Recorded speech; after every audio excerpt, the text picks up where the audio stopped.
Semana Económica presenta Diálogos de Carrera y del Futuro, con Patricia Canepa. Bienvenidos al podcast Diálogos de Carrera y del Futuro, un espacio donde conversamos con líderes y expertos que están marcando el rumbo y el futuro de las organizaciones en el mundo actual. Hoy tengo el gusto de conversar con José Carlos Yamaguchi, PhD, educador, consultor, autor y coautor de numerosos libros sobre el servicio al cliente, la educación virtual y su título más reciente, Despierta tus habilidades emocionales. Con una trayectoria que combina la alta dirección en corporaciones como Coca-Cola, Samsung, el Grupo Romero, la consultoría estratégica y la docencia en programas de MBA, José Carlos se ha convertido en un referente en estrategias y metodologías disruptivas centradas en la persona. Su mirada conecta al mundo corporativo con la educación y el desarrollo humano, siempre con un enfoque en cómo reinventarnos para el futuro. Muchas gracias por acompañarnos, José Carlos. Bienvenido. Muchas gracias, Patricia, por la entrevista. Genial. ¿Te parece si empezamos entonces? De acuerdo, muchas gracias. Tu nuevo libro, Despierta tus habilidades emocionales, está basado en un programa de liderazgo y coaching que forma parte del programa de un MBA peruano. Cuéntanos brevemente cómo o qué qué inspiró realmente este experimento y qué aprendizajes o conclusiones has derivado del mismo. Sí, aunque llevaba muchos años enseñando gestión empresarial, descubrí algo fundamental cuando, siendo profesor, lo que realmente inspira a un ejecutivo no son las herramientas técnicas, sino el autoconocimiento y la capacidad de formar equipos con el ejemplo. Esa vivencia me marcó profundamente y me motivó a escribir este libro con una convicción clara: liderar empieza por uno mismo, y solo desde ahí es posible inspirar y guiar a los demás. ¿Y cómo así detectaste la oportunidad de hacerlo dentro del contexto de un MBA? O sea, ¿había un pain point, una carencia que habías detectado en el mismo? En realidad, la misma universidad ya tenía este programa y me invitó a formar parte del equipo, considerando mi experiencia laboral, y a partir de ahí creo que fue una experiencia, sigue siendo una experiencia gratísima el compartir con diversos directivos ya 3 años, y producto de esta inspiración realmente fue lo que me motivó el libro, ¿no? Al margen de ser tesis de una maestría, una de las maestrías que estaba llevando de coaching. ¿Qué resultados han obtenido a través de este programa de liderazgo y coaching? Es decir, ¿qué cosas diferentes eh, cuáles son los outputs o los resultados de este módulo que han visto de acuerdo a la investigación que hiciste? Bueno, los dos primeros programas, que es el autoconocimiento y formador de equipos, mostraron que las habilidades de autoconocimiento, escucha, la gestión de emociones y la empatía son la más valorada por los ejecutivos posterior a haber llevado estos módulos, ¿no? Y en el caso del segundo módulo, la actitud positiva, la confianza, el respeto. Y esto coincide mucho con lo que Harvard habla sobre que esto mejora la productividad. Ya. O sea, desarrollar estas habilidades emocionales influye de manera positiva en la productividad, y entiendo entonces por lo que me dices de que los alumnos que pasaron por estos primeros 2 módulos sintieron mejoras en esas habilidades emocionales, ¿no? Así es, reflejadas en un estudio cuantitativo, ¿no? Ya. Y probablemente esto se debe a que tuvieron más tiempo para poder hacer el programa y estar mucho más, no sé, comprometidos, presentes con el mismo. Ahora, en el mundo actual, o sea, todo está enfocado en métricas, en KPIs, Ujú. en OKRs, en técnicas de productividad y eficiencia. En este mundo tan agitado, tan ágil, perdón, tan cambiante, ¿qué papel juega realmente el coaching desde tu punto de vista en la sostenibilidad de la carrera ejecutiva? Sí, tienes razón, vivimos rodeados de técnicas de productividad. Eso es lo que tenemos este, mucho. Sin embargo, la formación técnica es importante, sí, no podemos dudar de eso, porque ayuda a discernir qué herramientas agregan valor a una empresa, ¿no? Pero el coaching ofrece algo distinto, es un espacio para, digamos, reflexionar, conectar con tu propósito y mantener el equilibrio personal. Adicionalmente, la mentoría a su vez aporta claridad práctica y experiencia vivida, ¿no? Esto en conjunto, si reunimos las tres cosas, formación técnica, coaching, reflexión y mentoría experiencia, esa mezcla creo que es una mezcla ejecutiva a largo plazo importante. Ya, pero ¿puedes, por favor, ahorita explicarnos la diferencia entre coaching y mentoría? Porque hay mucha confusión Sí. en el mercado. ¿Puedes indagar un poco, puedes incidir un poquito más? ¿Cuál es la diferencia entre el coaching y la mentoría? En términos prácticos, el coaching te hace preguntas para que tú en forma reflexiva puedas conocerte y evaluar tú misma o tú mismo posibles mejoras.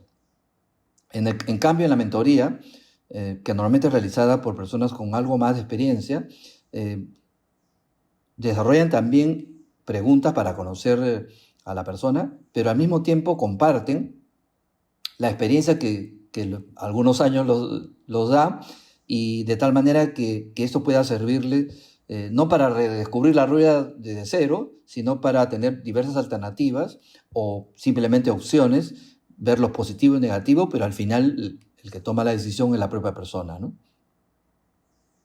Entonces, en resumen, el coaching hace preguntas, habla sobre temas que le interesan al coachee y el mentor, aparte de conversar y hacer preguntas, pero le da opiniones, experiencias basadas en sí mismo, ¿no?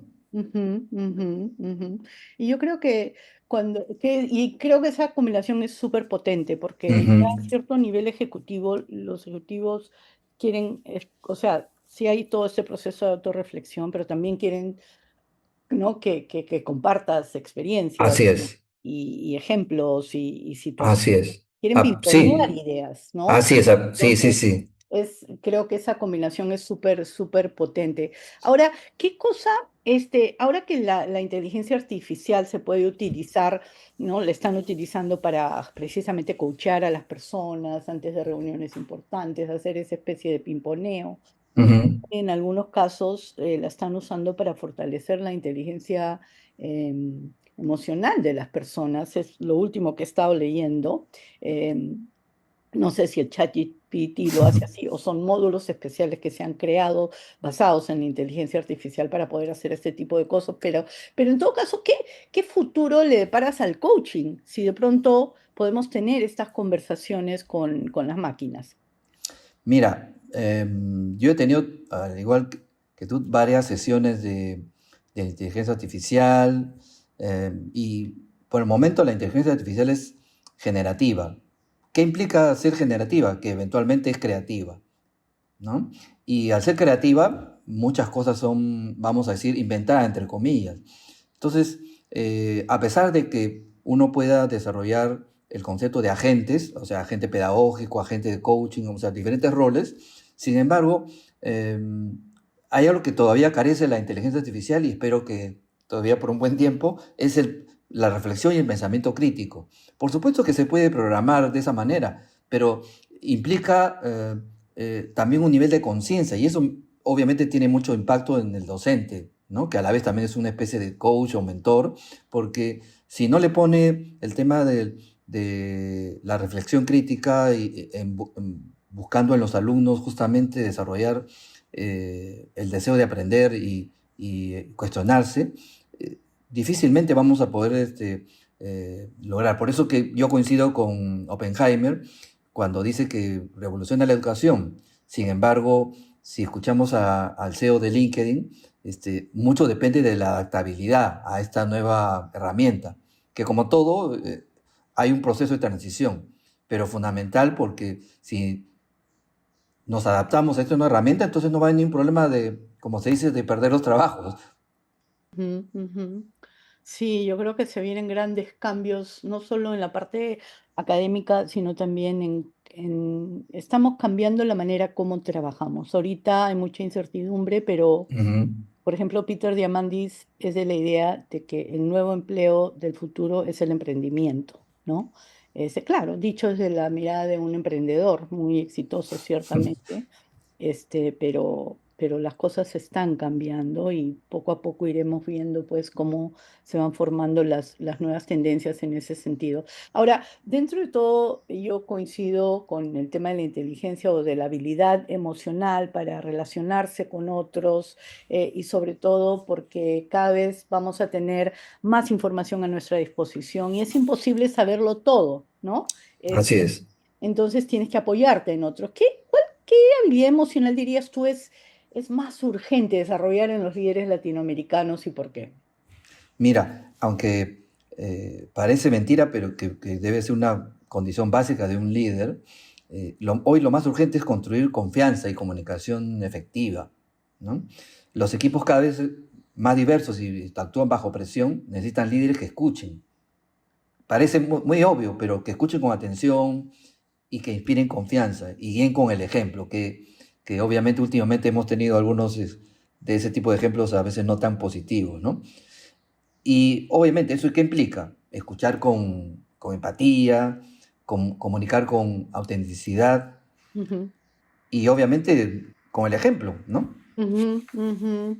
Sí, porque es muy común a veces ver personas que se dicen, ¿no? Dicen una cosa y hacen otra. Entonces, Así es, así es. No hay coincidencia entre lo que dices y haces. así es, así es. Ahora, en el libro tienes un montón de aprendizajes y cifras para avalar esos aprendizajes a raíz de Ujú. la experiencia de los alumnos. Si pudieras, aparte de los aprendizajes, me imagino los ejercicios que hacen en las clases Sí, a lo largo del tiempo, si pudieras dejar a un ejecutivo con un solo ejercicio práctico, ¿no? Para desarrollar sus habilidades emocionales, pensando en tu libro, ¿cuál sería? mira, una dinámica que la acabo de, digamos, realizar fue con una invitada especial, Sandra Ioselli, que justamente ha sacado un libro sobre la gestión de emociones y utiliza el método RIE. ¿Qué significa esto, no? Porque muchas veces hablamos de la gestión de emociones y puede ser muy importante la charla dialogada, pero en este método, las últimas dos clases que hemos tenido con esta invitada, realmente ha sido muy poderoso el método y consiste en lo siguiente, ¿no? Es reconocer cuál es, digamos, tu dolor, tu emoción, ¿no? A partir de ahí, identificar dónde lo sientes, ¿no? Puede ser en el estómago, en la cabeza, en los hombros, en el cuello, etcétera, y concentrarte en eso. Y a partir de ahí, eliminarlo. Eso, repetidas veces, tiene efecto y yo lo he podido comprobar con mis propios alumnos cuando me han comentado en sus ensayos, ¿no? Em, esta dinámica práctica que tiene que ver directamente con algo que nos pasa todos los días, ¿no? No siempre nos levantamos con el mejor ánimo y el día de un ser humano es así, ¿no? Tenemos altas y bajas emocionalmente y es necesario eh, gestionarlo, como también el tema que usualmente hago en clases, que son las pequeñas meditaciones que hacemos durante la clase, especialmente cuando comienza una clase, cuando todo el mundo viene apurado del trabajo, llegando a tiempo, o después, al final, después de clase, antes de terminar la clase de 4 horas, para que se vayan un poco más tranquilos, ¿no? Ujú, ya, ya. Entonces, el método RIE, que es ríe como reír, Sí, se basa en reconocer la emoción y identificar dónde lo siente físicamente y tres, eliminarlo y debo ser honesta en decir, las primeras dos la puedo hacer, pero ¿cómo ujú. lo elimino? ¿Cómo elimino ese pain point, ¿no? Ese dolor, esa emoción que estoy sintiendo. Creo que eso es lo bravo, pero ya habrá oportunidad para Sí, conversar sí, claro. sobre eso un poquito más. Ahora, quiero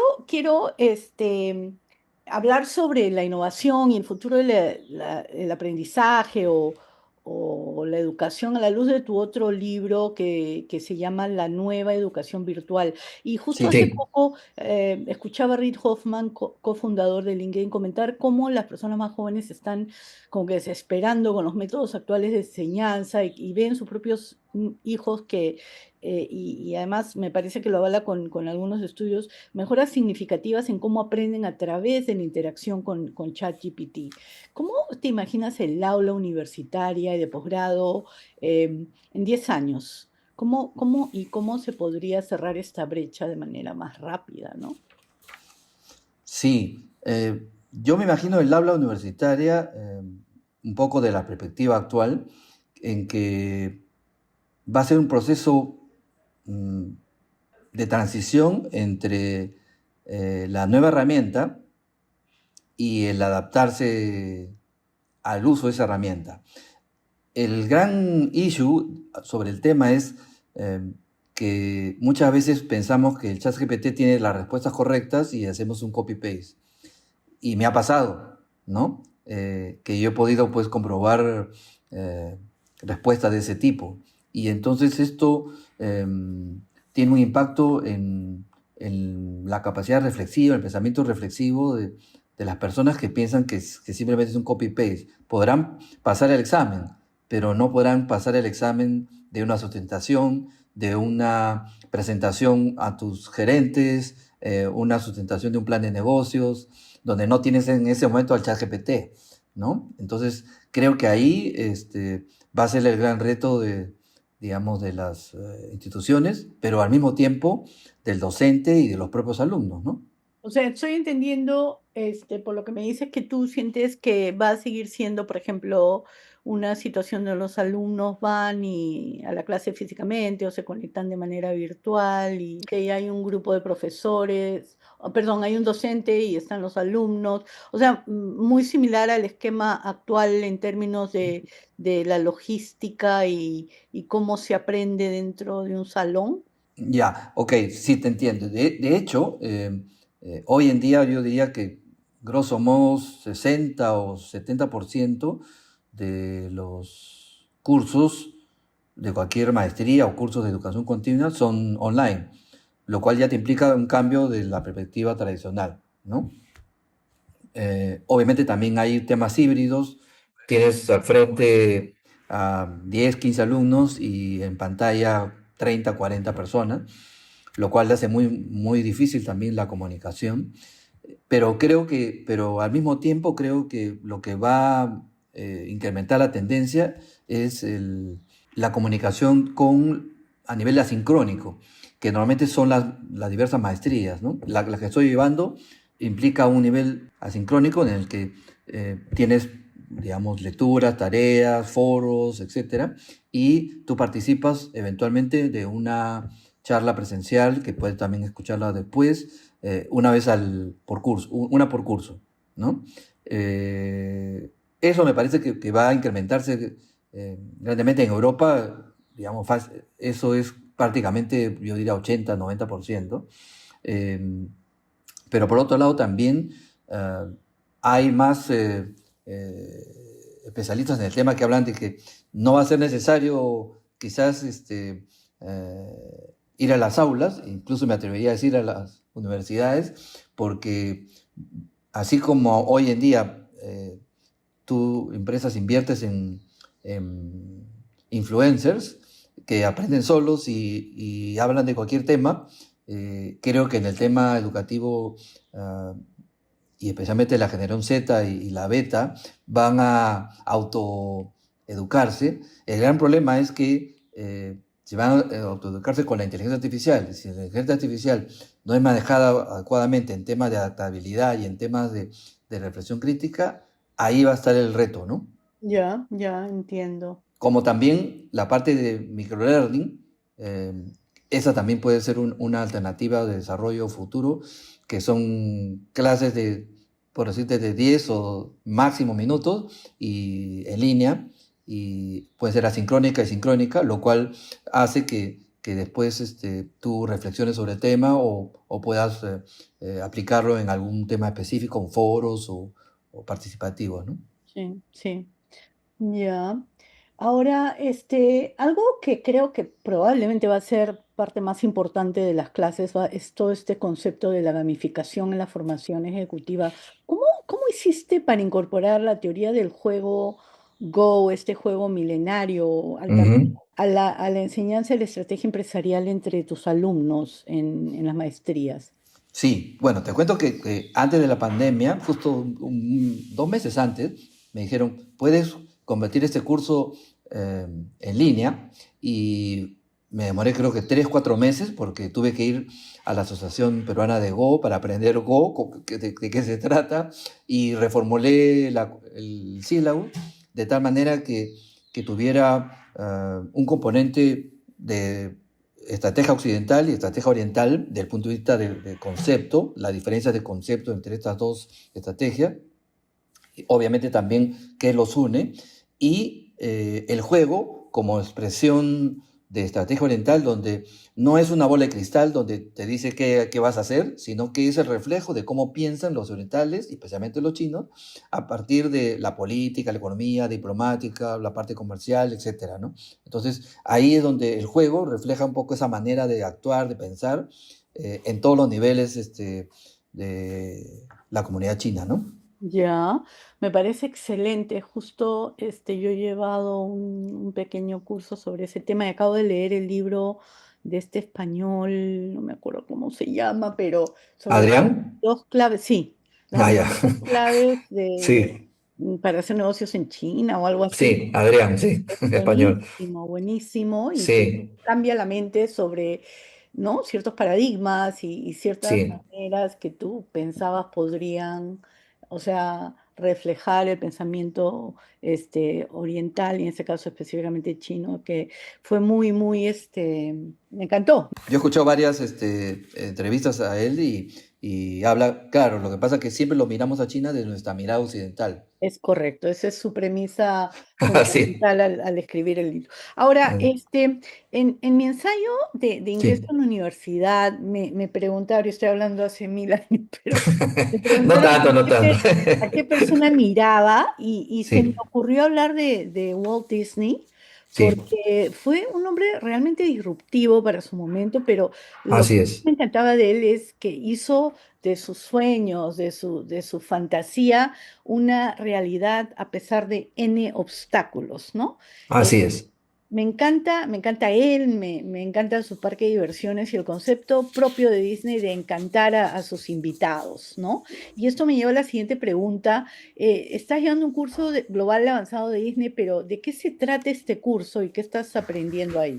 Bueno, en realidad este es un curso que pensaba llevarlo presencialmente, pero nunca tuve la oportunidad de hacerlo, creo que 2 o 3 años anteriores, y se me dio la oportunidad de hacerlo virtual, y en realidad trata sobre la estrategia de Disney, de cómo hacer negocios en realidad.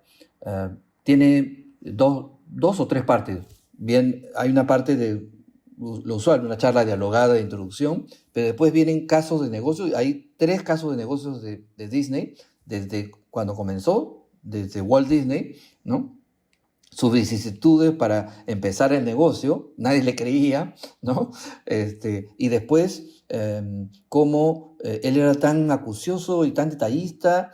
Por ejemplo, decía que en este paseo de la jungla, ¿no? Que decía, no, tiene que durar 7 minutos, ni más ni menos, que las personas no sientan que, o que es muy largo, que se aburran, ni muy corto, que digan que me falta un poco más, 7 minutos tiene que ser, ¿no? Y que esto varía dependiendo del que manejaba, por ejemplo, la lancha o el bote, que tiene que decir las palabras correctas, ver a los hipopótamos, ver el agua que cae, etcétera. Entonces, esto es fundamental porque te da una idea de que el detalle que colocaba Walt Disney, adicional a la estrategia de que primero son tu personal para que puedas trasladarlo al cliente, ¿no? Y esto es una escuela importante, la escuela de Disney, donde efectivamente trabajan mucho el tema de las personas y de que son actores.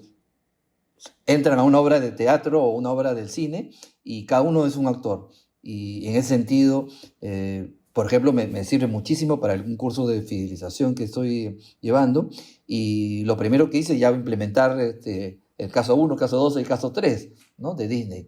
Qué bueno que lo estás aplicando. Entonces es más la visión de negocios de ellos, que también es importante. Y hace algunos años también leí un libro sobre Disney que me encantó y también fue rápido, de leer, pero sumamente interesante. Y este foco en los detalles, que creo que hace Ujú, la diferencia. Y justo ahorita que lo acabas de mencionar, estoy leyendo, una biografía de John D. Rockefeller y ujú. la verdad que este señor también tiene ese foco y obsesión en los detalles, en el centavo y la verdad es de que a la larga, muchas veces la diferencia de las cosas están en los detalles, ¿no? Y estamos viendo ahorita dos casos exitosos de personas que lograron el éxito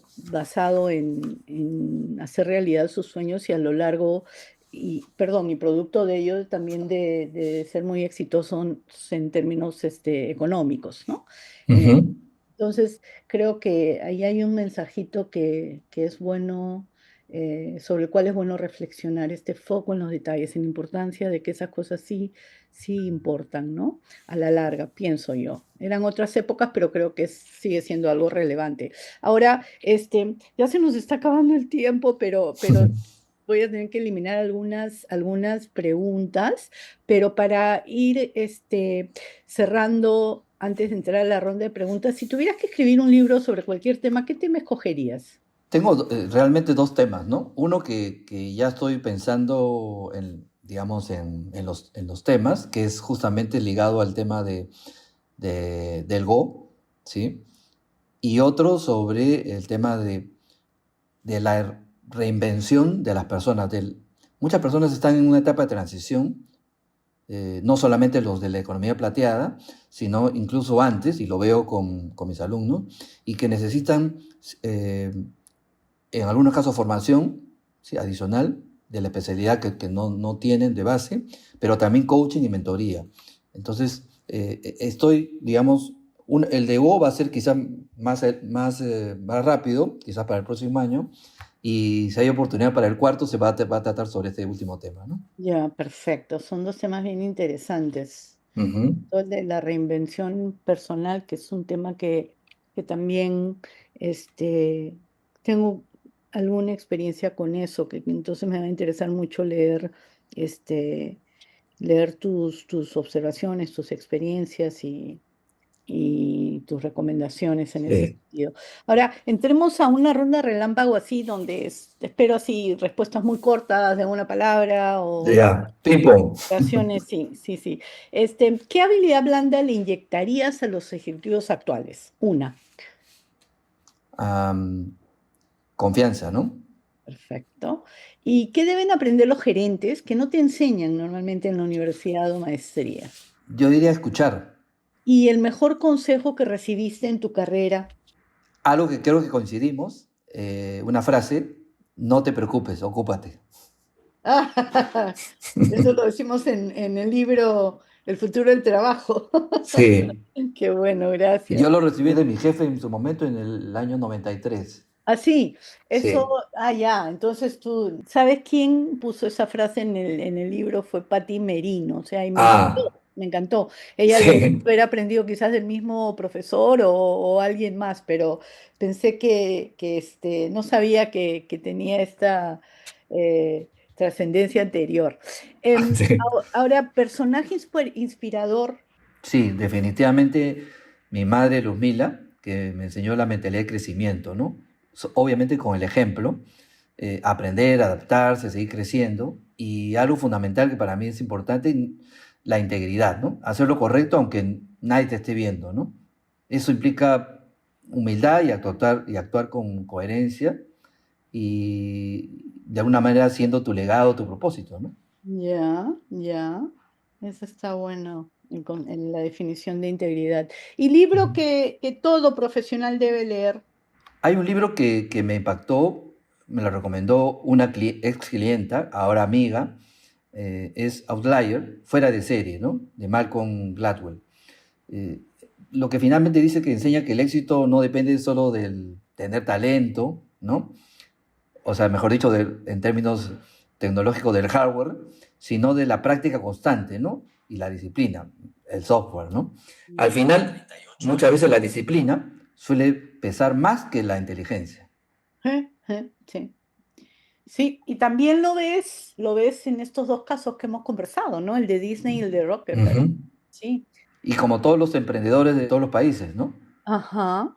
Esa perseverancia, ¿no? Esa perseverancia para, aunque le digan que están locos, que Sí, siguen adelante, y ya. Y solo una más, ¿ya? ¿Qué sí, error sí. silencioso cometiste en tu carrera corporativa que hoy usas como aprendizaje en tu rol de coach?